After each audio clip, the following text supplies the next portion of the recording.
We don't hear about Dorothy Steele, who started her acting career at the age of 88, starring in Black Panther. We don't hear about teenagers finding jobs at gas stations to help their families make ends meet. Because of society's definition of what it means to be good enough, people believe they are incompetent, ugly, and stupid, even though they aren't. I know this from my own experience at an early age.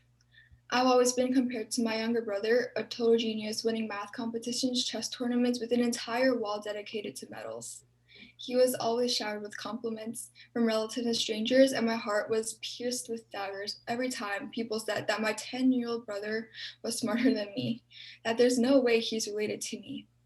And when I think back to who I was at 10, I can clearly picture myself standing in front of my bedroom mirror, pointing in anger and frustration, repeating the words, "You are not enough.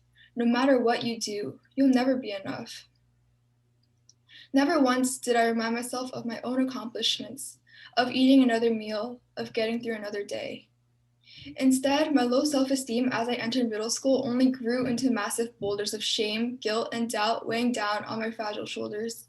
I faced bullying, close friends talking behind my back saying, "We don't want to see your face at school," saying, "We're not going to be there for you anymore if you keep acting distant," saying, "I don't want to sit with you, you're too boring." And when I hear those words, it only adds on to the sky-high stack of insecurities ready to topple over at any moment. Maybe it's because I'm always reminded of the fact that I'm an Asian American female, so I have to be good at math. I'm an Asian American female, so I'm shy, defenseless, and lack confidence. I'm an Asian American female, so I can't handle social situations very well. These are the thoughts that come seeping in whenever I am the minority in a group, and the pressure to overcome these stereotypes and remind myself that I shouldn't have to fear situations like these has always been a struggle. Whether it be for a person, a job, or an opportunity, something that causes you to look down on yourself, we as humans have all experienced it before.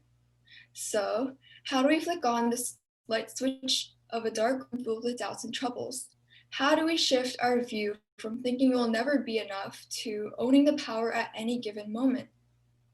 For me, the first step was forgiveness.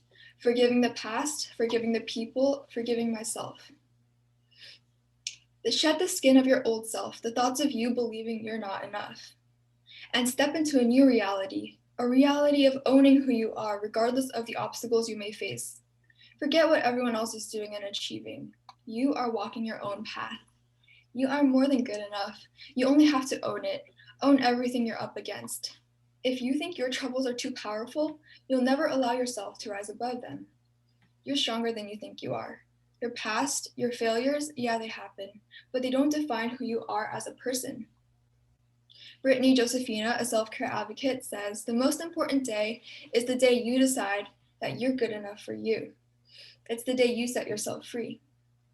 And that's when the light switch is turned on in the darkened room.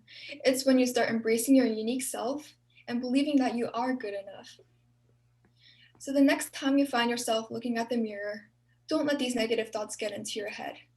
Look at your eyes, your lips, your cheekbones. Look at your scars and imperfections.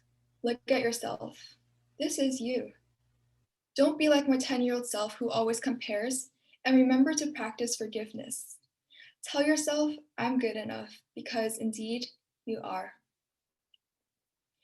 So, this is the speech I presented in front of 20 plus students, my teacher, and a rolling camera. There was a brief pause, my last words suspended in the air. Suddenly, the class erupted in applause. Moreover, I saw my teacher sitting in the back of the room next to the camera, wiping tears from the corner of her eyes. Except it wasn't shameful crying. It was born out of emotional connection, and I felt a small victory in being able to finally communicate some of the feelings that had led me to isolate from my peers and isolate from myself.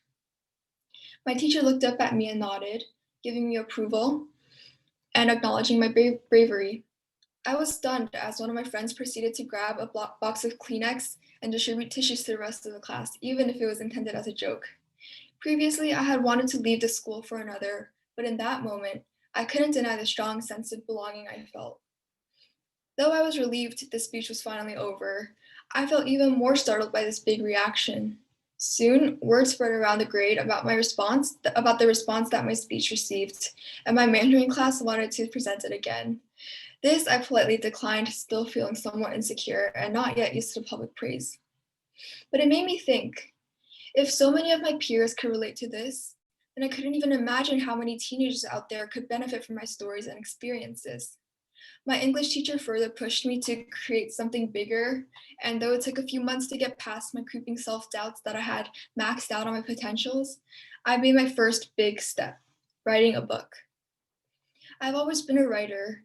I've been consistently journaling in a sparkly pink notebook since I was in 4th grade. I love to reflect and notice how I changed as a person over the years.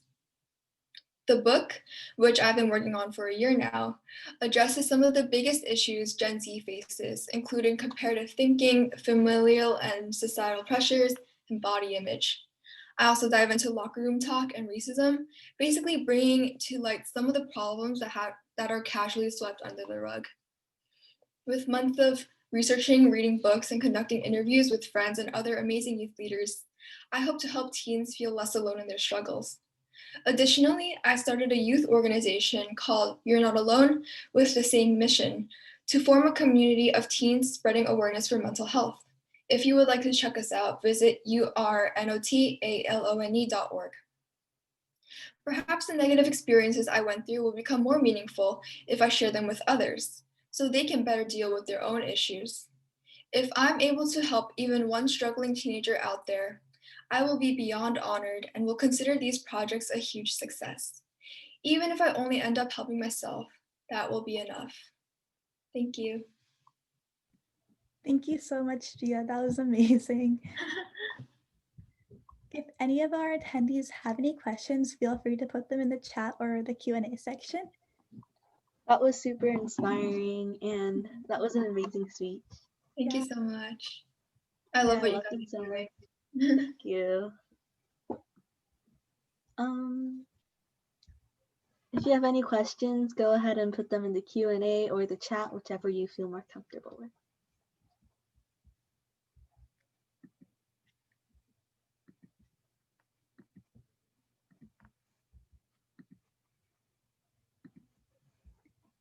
So Esther is asking, I found it easy to compare myself to others. How do you get out of that habit? So I use this metaphor a lot because I also compare myself to a lot of people, but think of people as flowers. So there's like roses, sunflowers, lilies, so many different types of flowers out there. And when you're walking down the street and you see a sunflower, you're like, oh, that's a pretty sunflower. But you're not like, oh, I wish that sunflower was a tulip. So just think about that and apply it to humans. When you see a pretty like person or someone who seems to be better than you, then you'll just say, oh, this person is doing this. I'm inspired by that. And you just move on from it. Like these flowers are each individually unique in their own way. And the world needs all these flowers. The world needs like roses. The world needs lilies. If the world only had like lilies or daisies, then it wouldn't really be the world that we have today. So just remember that your experiences are what make you unique. And everyone grows up in a different environment. Everyone grows up completely differently. So it's not really fair for you to compare yourself to another human being because you are so different. Thank you so much. Yeah, thank you so much. That's honestly so inspiring. Yeah, And yeah, that was amazing. Does anyone have any other questions? If you do, you can go ahead and put them in the Q&A or chat.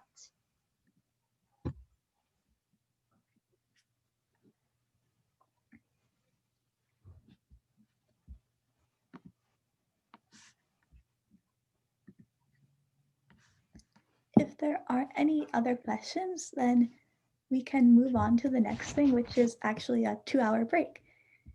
2-hour short break.